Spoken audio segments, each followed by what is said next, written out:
An honest day's work for an honest day's pay. You reap what you sow. Idle hands are the devil's workshop. Work hard and you get your reward. That's what we hope for, don't we? A good old-fashioned work ethic is one of the good things that's been instilled in many of us by our parents.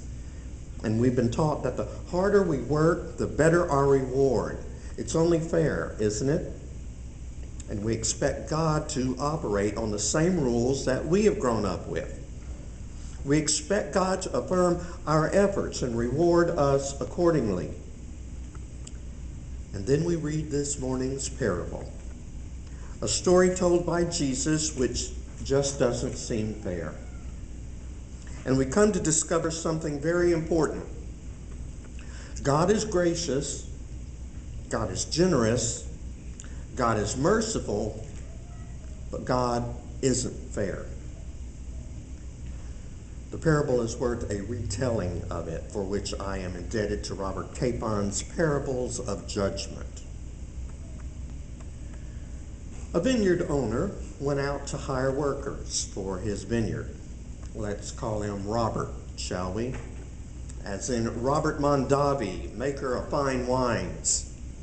He has a vineyard busting full of grapes, and like all the fine grapes at the end of September from Napa to Paso Robles, their sugar is perfect, their flavor at its fullest.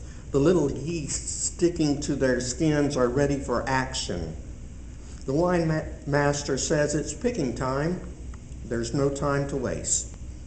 So Robert gets in his pickup at the crack of dawn and goes down to the local union hall of Grape Pickers Local 101 and hires every available worker at union scale. A denarius a day, about $120, and off they go into the vineyard. Robert looks over his vineyards and notes that the workers he's hired are barely making a dent in the Cabernet that day, much less the Merlot and the Pinot. So about 9 o'clock in the morning, he gets back in his pickup and heads over to the local Home Depot where day laborers hang out looking for work. Work in my vineyard and I'll give you whatever is right. He doesn't say how much, just whatever is right. The word, by the way, is righteous or just. The workers figure, hey, it's Robert Mondavi, and he pays union, so why not? And off they go to work in the vineyard. Again, he looks out over his ripening vines and at the clouds looming overhead. It looks like rain's on the way, and the Chardonnay really needs to be picked. So he heads again at noon and at 3 o'clock in the afternoon and picks up whatever workers he can find. Still, there aren't enough. It's 5 o'clock. The sun is sinking, and there are still grapes to pick. So Robert goes over to the local bar where he encounters, well, how shall we describe it? Tattoos, leather, pierced body parts, 2 pounds of moose holding up blue hair, 6 packs, music with the bass loud enough to reprogram a pacemaker at 200 yards. Robert turns the volume down on the offending boombox and says, "Why aren't you working?" And one of them says, "Duh, it's 'cause so no one's like hired us, dude." Robert looks at his watch, looks up at the setting sun and the gathering clouds, lets out a long sigh and says, "Look, Mondavi's the name, I'm famous, I'm rich, I pay, I need workers, you need work. It'll only be for an hour, so what do you think?" And they figure, hey, it's only an hour and a few bucks will buy some beer, so why not? And off they go to work in the vineyard. Now, you know how people are, especially at work. Everyone wants to know what everyone else is making. So you know how much fuss there is when someone finds out what the rest of the office makes, especially when someone gets paid more for doing less. So as load after load of worker gets dropped off in the field at 9, at noon, at 3, and at 5, you can be sure that before they touch a single grape, they're asking the workers who are already there what good old Robert is paying today. And when they find out it's a denarius a day, they do what the whole human race does: math. Before they even touch a cluster of Cabernet, they have old Robert figured out and are sure that they'll get $100, $70, $40, and $10 respectively. At 6 o'clock, the bell tolls and the fun begins. The grapes are in the hopper on their way to the crusher, and Robert, our vineyard owner, is one happy camper. He's in a good and expansive mood and says to the foreman, "Let's have a little fun. I'm going to fill the pay envelopes myself. And when you hand them out to the workers, do it LIFO. Last in, first out." And so the first girl in line with purple hair and a nose ring gets her envelope. She walks off, cracking her gum, and opens it to find 6 crisp 20s inside. And what does she do? Well, the one thing she doesn't do is go back to the foreman to report the accounting error. She just keeps walking really fast. And when her bare-chested boyfriend with tattoos running up one arm and down the other catches up with her, he can't resist going back to the end of the line and telling all the hard-working union guys how they just got a day's wage for an hour's work. And what do you suppose the rest of the workers in line are thinking? They're thinking $120 an hour, which, if you're at the end of the line with the all-day workers, comes to $1,440. And so one by one, they step up to the table, rubbing their hands together, expecting the biggest payday of their grape-picking lives. But in all their figuring, they hadn't figured on one thing. Robert's pay is based on his goodness, not on their work. And in his goodness, he gives out 6 crisp 20s to everyone, regardless of how much or how little they worked. Whether 12 hours or 1 hour, whether they picked 100 bushels or half a bushel, each worker gets his or her denarius.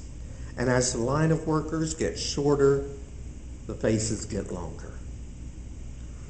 Not fair, say the sweatiest and most exhausted. We've knocked ourselves out in the heat of the whole day, and these pot-smoking deadbeats work less than an hour. That isn't fair. But old Robert won't hear any of it. "Look, pal," he says, "a denarius is what we agreed on, and a denarius is what you got. So what's the gripe? If I want to give a full day's wage to some 11th hour deadbeats, that's my business, not yours. And who said anything about fair? I may be crazy, but I'm not fair. Fair has to do with the law, with bookkeeping. I'm good, as in good news, as in the gospel. And in my crazy goodness, if I chose to be outrageously gracious and give everyone the same, regardless of the work they did, what difference does that make to you? Or are you so busy keeping book on everyone else that you resent my goodness? Now we're tasting a very nice cab over in my tasting room, so why don't you go and have a drink? But remember, drinks are on the house. And as usual, the last are first, and the first are last. There are a lot of approaches to this morning's parable because of its many layers. The good news is that because of those many layers, we can return to the parable over and over, and each time we do, God's Spirit speaks to us in a new way. The bad news at least for the preacher, is the struggle over which way she or he will focus for the sermon.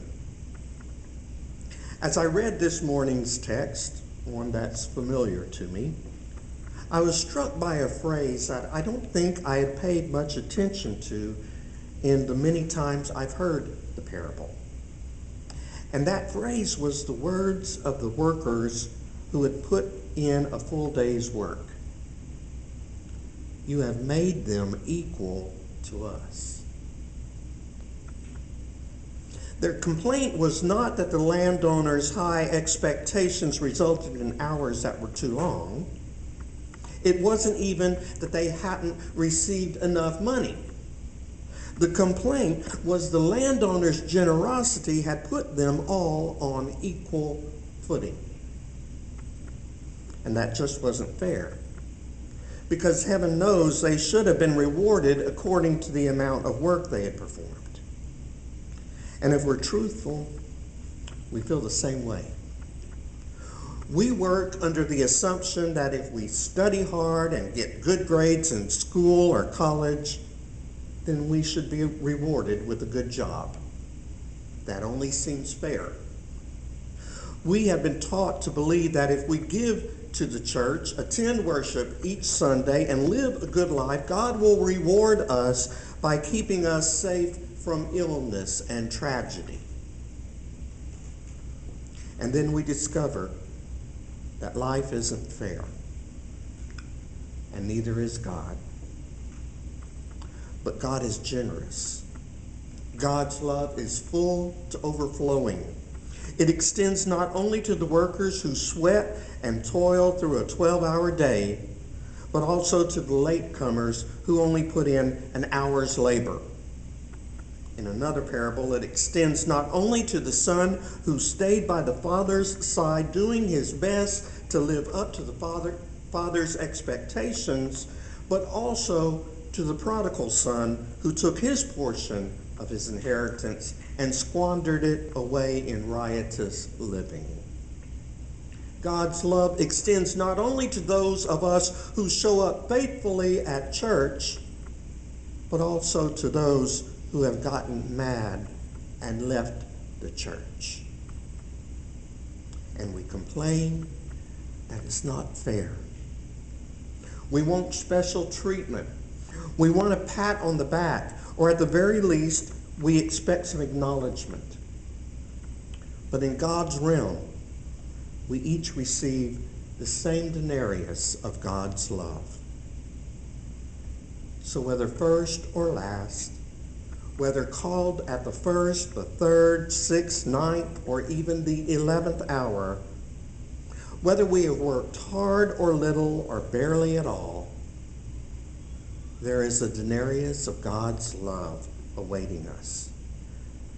The same love and the same amount of love that God has for everyone. That may not be fair, but then God isn't fair. Rather, God's good and God's gracious. Amen.